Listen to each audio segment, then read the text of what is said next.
Another day, another J. Fern's wife story. Medyo sikip na nga sa brooder itong mga unang napisang sisiw kaya nilipat na dito ni J. Fern sa multi-purpose pen. Kapag masikip na kasi ang space nila, baka mag-feather picking na sila kaya nilipat na dito ni J. Fern sa mas maluwag na area. Dito kasi sa multi-purpose pen, nakakalipad-lipad sila dito at may mga hapunan. Malalaki na rin ang mga sisiw na ito kaya hindi na sila dyan lalamigin. Ito namang mga sisiw na nakalagay sa folding ay inilipat na ni J. Fern sa brooder. Makukulit na rin kasi ang mga sisiw na ito at nagliliparan na rin sila doon sa folding.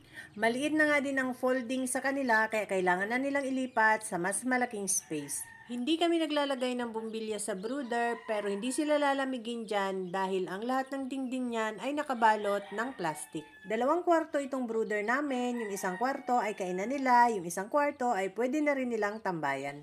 Kapag gabi naman, lahat ng mga sisiw ay nilalagay namin sa kahon at nilalagay sa scratch pen at nilalagyan ng kulambo para hindi sila lamukin. Sobrang maselan kasi ng mga sisiw, kailangan talagang alagaan para lumaki sila ng maayos. Magkukulit na. Ito namang mga sisiw na nasa isang kahon ay isinama na rin ni J. Fern dito sa mga nilagay niya sa brooder dahil hindi naman sila nagkakalayo ng edad. Araw lang naman ang pagitan nila. Kapag ganitong ang limited ang space, lahat ng paraan ay gagawin, mapalaki lang namin ng maayos ang mga sisiw. Malapit na uling mapisa yung ibang nakasalang sa incubator at yun naman ang ilalagay namin sa mga folding. Kapag 3 to 4 months old na ang mga sisiw na ito, saka namin ililipat yan sa range area para doon sila alpasan.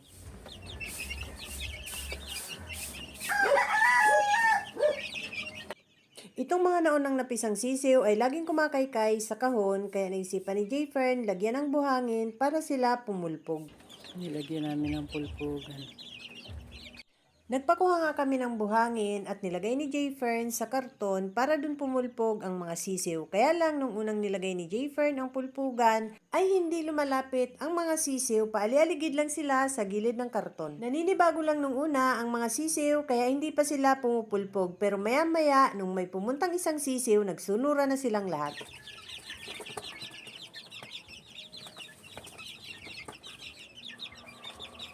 Mamaya, pulpugan yan dyan.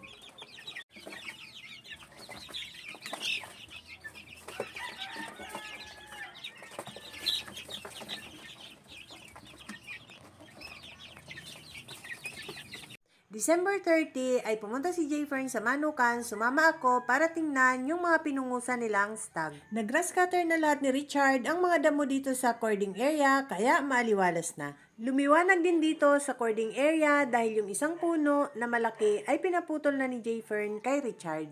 Madaming stag na pinungusan si J. Fern kaya halos hapon na sila bago natapos magpungos. Yan, bagong pungos.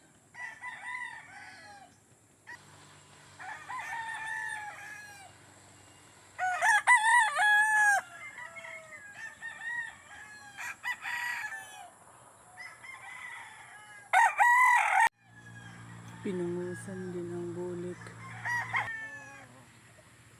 Yan, mga bagong pungos.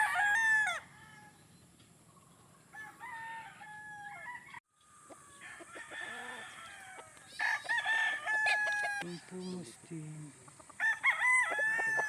Ha? Lakad. Ang dami palang pinungusan. Ah, si Sota pala ito. Kapag ko ng bulak mo, pula lang. Ito, alin doon eh. Napungusan na lahat ng puti.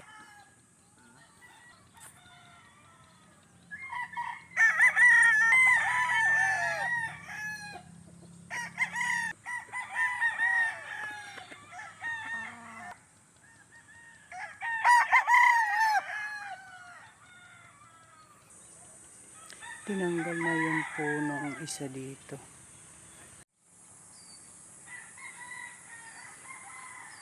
Nakainom na lahat ng mga manok kaya ang ginagawa ni Richard, tinataob na niya ang mga painuman nito. Ganyan ang ginagawa namin para maiwasang makainom ang mga manok ng tubig na nainita na.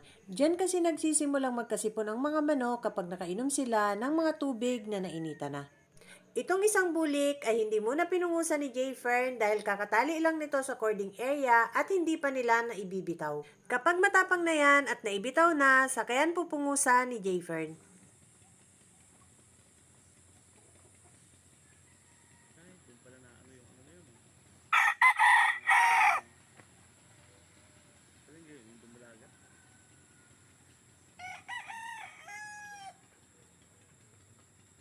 Nakakulong pa rin dito sa kubo yung mga broodhen at sinamahan ni Jayfer ng isang broodcock. Salitan ang dalawang broodcock na sinasama dyan sa mga inahin para siguradong laging may similya ang kanilang mga itlog. Kinokolekta araw-araw ni Richard ang mga itlog sa pugad ng mga inahin at iniipon muna niya. May isa pang stag na naiwan dito sa range area, hindi pa masyadong lumalaban yan kaya hindi pa itinali sa cording area. Bago kami umuwi ni J. Fern, pinapitas ko na kay Richard yung manibalang na papaya at naguha din kami ng balimbing. Nasa 3 kilo ding balimbing ang nakuha pa ni Richard at idinaan nga namin sa tindahan at ibinenta doon. Nakaabang na, lilikomi na sila ni J. Fern. Sanay na nga ang mga sisiw na nilalagay sila sa karton kada hapon kaya ayan, nakaabang na sila kay J. Fern. Lalamigin pa yan kaya laging nakakarton yan gabi-gabi. Pati itong mga sisiw na nasa brooder ay maiingay na rin. Naghihintay na rin kay J. Fern na ilagay sila sa karton. December 31, maghapon akong busy sa pagluluto ng kakainin namin ng medianoche. Binigyan kami ni Richard ng pabo at naisipan kong ikaldereta. Malaking pabo yung binigay ni Richard, mahigit 3 kilo yung karne niya. At may na-order din akong puto kaya naisipan kong gumawa ng dinuguan. At nag-request din ng sweet and sour shrimp ang anak ko. At habang naghihintay kami maghating gabi, si Jayfer naman ay nauna na agad tumagay. Luto na kasi yung kalderetang pabo at gusto na niyang magpulutan. Maaga pa nga pero sobrang ingay na sa labas. Napapakain din si Jayfer ng pesto pasta kaya ginawan ko na para makakain na siya.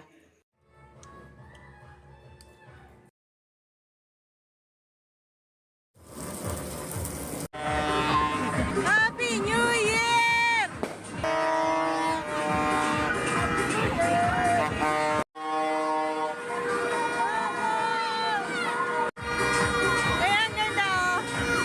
Cheers! Goodbye 2025! Hello 2026! Please be good to us! Happy New Year everyone! That's all guys! Thank you so much for watching! Please like, share, and follow for more! See you on my next video! Bye!